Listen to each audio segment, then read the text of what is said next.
सुनील शुक्ला जी, कभी आपने देखा है कि चुनाव आसपास भी नहीं हो तब भी अचानक ओपिनियन पोल कराए जाने लगे हों? ये कौन सी रणनीति है, कौन सी राजनीति है? क्या खेल खेलना चाह रही है बीजेपी? क्योंकि अभी तो गठबंधन भी तय नहीं हुए हैं। उत्तर प्रदेश में सपा कांग्रेस जाएंगे, बसपा कांग्रेस जाएंगे, सपा कांग्रेस बसपा सब एक जगह आएंगे और मान लीजिए तीनों गठबंधन उत्तर प्रदेश में एक जगह आ जाते हैं।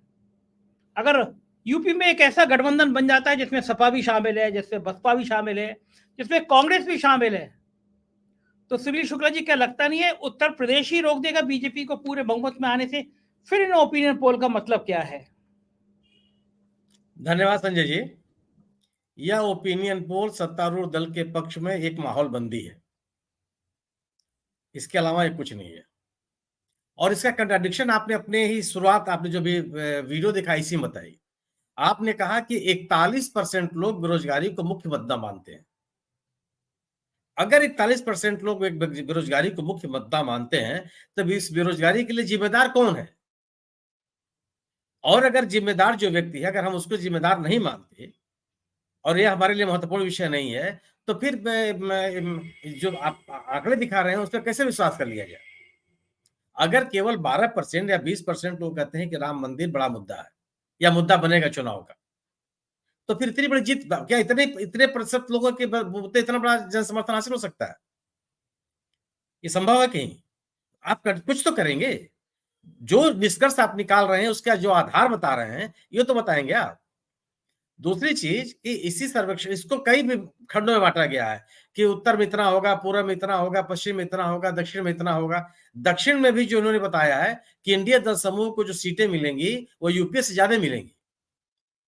कौन सा दक्षिण का राज्य है जहां पे यूपीए को एनडीए को ज्यादा सीटें मिल रही हैं?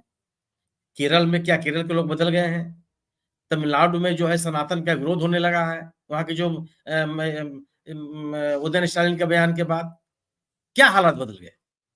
आंध्र प्रदेश में जो चुनाव होने जा रहा है, वहां भी भारतीय जनता पार्टी अपना सहयोगी दल तलाश रही है कि वाईएसआर कांग्रेस के साथ जाए कि टीडीपी के साथ जाए।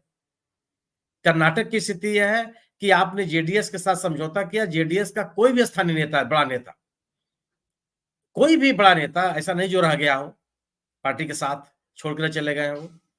जेडीएस का जनाधार न घट गया हो। जो परंपरागत उनके वोट होते थे अल्पसंख्यकों के और किसानों के, और वो कालीगा में बंटवारा न हो गया हो। तो आपकी कोई ताकत बढ़ी तो नहीं, और उसके बावजूद भी अगर ये बताया जा रहा है कि दक्षिण के राज्यों में एनडीए को ज्यादा सीट मिलेगी, तो इसकी वजह तो नहीं समझ में आती। केवल है क्या कि ये तथ्य, ये तो आंकड़े हैं कि एनडीए के 35 से 40% सीटें 9 राज्यों से आते हैं। गुजरात, मध्य प्रदेश, राजस्थान, छत्तीसगढ़, उत्तर प्रदेश, बिहार, दिल्ली, हरियाणा, पश्चिम बंगाल, ये कुछ राज्य हैं जहां से इनकी सीटें आती हैं। और इन सभी अधिकांश राज्यों में हालात बदल गए। महाराष्ट्र में जो आपको उपलब्धियां हुई वो शिवसेना के सहयोग के साथ मिली। आज टूटी हुई शिवसेना आपके पास है, और जो शिवसेना के मूल नेता हैं वो विपक्ष के साथ हैं, और वहां महाविकास अघाड़ी बड़ी चुनौती बनकर सामने आ रही है।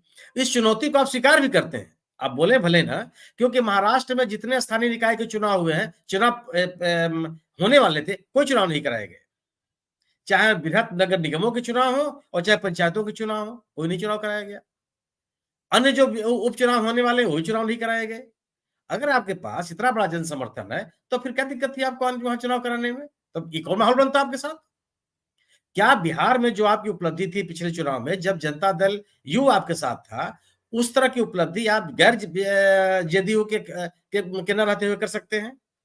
और अगर जदयू का विरोध या आरजेडी, कांग्रेस, जेडीयू और वामपंथियों का जो अलायंस है वह आपके लिए चुनौती नहीं है, तो आप नीतीश कुमार के ऊपर इतने हमले क्यों कर रहे हैं? उनके ऊपर छेड़खानी तक के आरोप क्यों लगा दे रहे हैं आप? उसको अविश्वसनीय बनाने का प्रयास क्यों कर रहे हैं? अगर कोई चुनौती नहीं है तो उत्तर प्रदेश में जिस राज्य के हम और आप निवासी हैं, क्या ये तो तथ्य है ना कि इसी समाजवादी पार्टी और बहुजन समाज पार्टी के गठबंधन ने 1993 के चुनाव में भारतीय जनता पार्टी को हराया था। इसमें कोई दो राय नहीं है कि 1993 से लेकर के अब तक गंगा यमुना में बहुत पानी बह गया है, बहुत हालात बदल गए हैं।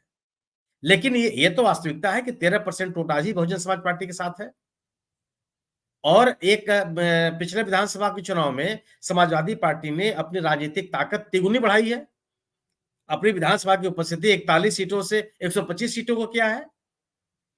ये तो तथ्य है ना कि कांग्रेस का जो राजनीतिक कार्यक्रम हुए हैं, पश्चिमी उत्तर प्रदेश में जो राजनीतिक कार्यक्रम हुए थे भारत जोड़ो यात्रा के दौरान, या इस देश में जो विपक्ष की एक विश्वसनीयता बढ़ी है या एंटी इनकम्बेंसी का माहौल बना है, उसमें कांग्रेस का योगदान है।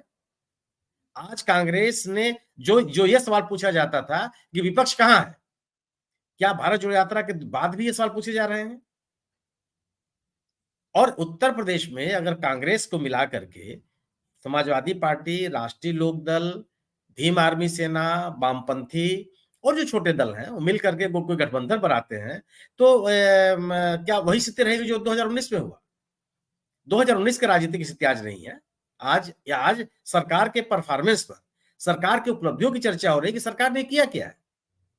अगर आप मानते हैं कि अयोध्या का राम मंदिर और वाराणसी का काशी विश्वनाथ का कॉरिडोर अगर आपको वोट दिलवा देगा, निश्चित रूप से जो ये चाहते हो कि सरकार इसीलिए बनती है, वो आपके साथ जाएंगे।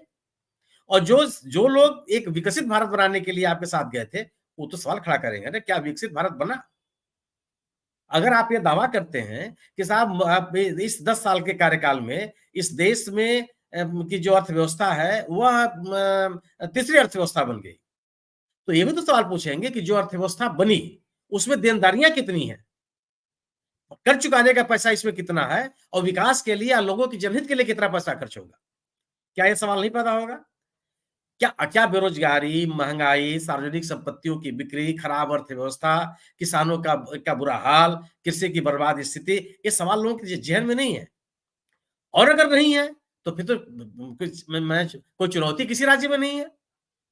अगर सरकार के बारे में लोग इस सरकारों का मूल्यांकन इस आधार पर नहीं करते हैं, तो तब हर बहस बेमानी है।